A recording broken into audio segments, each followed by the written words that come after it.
इसको कहते हैं मॉलिक्यूलरिटी ऑफ रिएक्शन।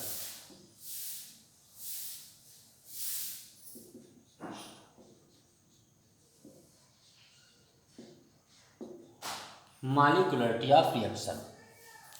अगर बेटा कोई रासायनिक अभिक्रिया हो रही है,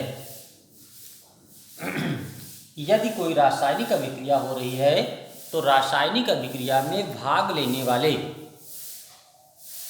अभिकारकों की जो संख्या होती है, किसी भी रासायनिक अभिक्रिया में भाग लेने वाले अभिकारकों की जो संख्या होती है उसी को हम क्या कहते हैं, आणविकता कहते हैं।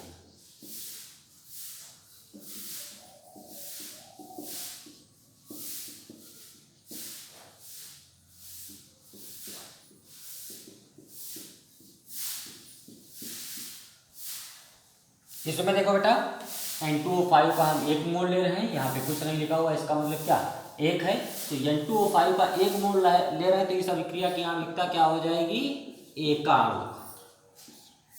ठीक, इसमें एक H2 का और एक I2 का ले रहे हैं तो क्या हो जाएगा, द्विअणुक। इसमें 2 SO2 का और एक O2 का ले रहे हैं तो क्या हो जाएगा, त्रिअणुक। ठीक, तो अगर हम किसी का 1 मोल अभिकारक लेते हैं तो अभिक्रिया एकाणुक, अगर हम 2 मोल लेते हैं तो द्विअणुक, अगर हम 3 मोल लेते हैं तो क्या हो जाती है, त्रिअणुक हो जाती है। तो कहने का तात्पर्य यह है बेटा कि किसी भी रासायनिक अभिक्रिया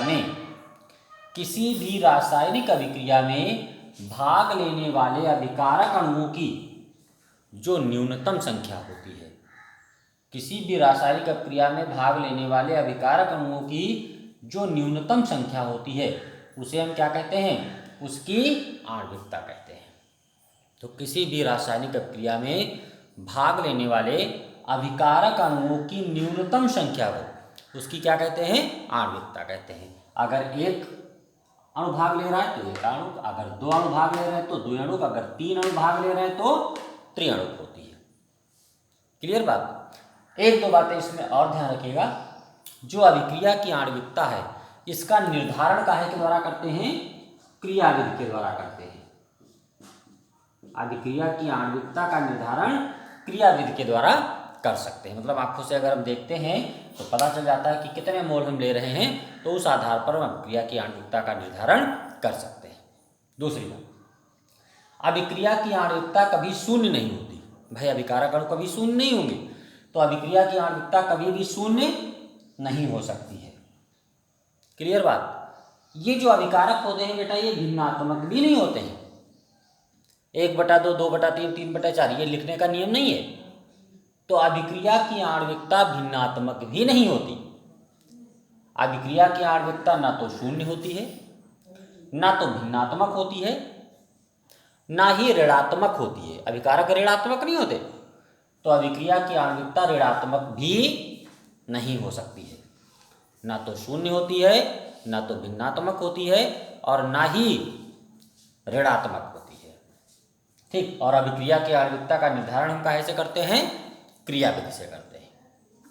तो किसी भी रासायनिक अभिक्रिया में भाग लेने वाले अभिकारक अणुओं की न्यूनतम संख्या को, किसी भी रासायनिक अभिक्रिया में भाग लेने वाले अभिकारक अणुओं की न्यूनतम संख्या को उस अभिक्रिया की हम क्या कहते हैं, आणविकता कहते हैं। क्लियर बात। किसी भी रासायनिक अभिक्रिया में भाग लेने वाले अभिकारक अणुओं की न्यूनतम संख्या को उस अभिक्रिया की हम क्या कहते हैं, आणविकता कहते हैं।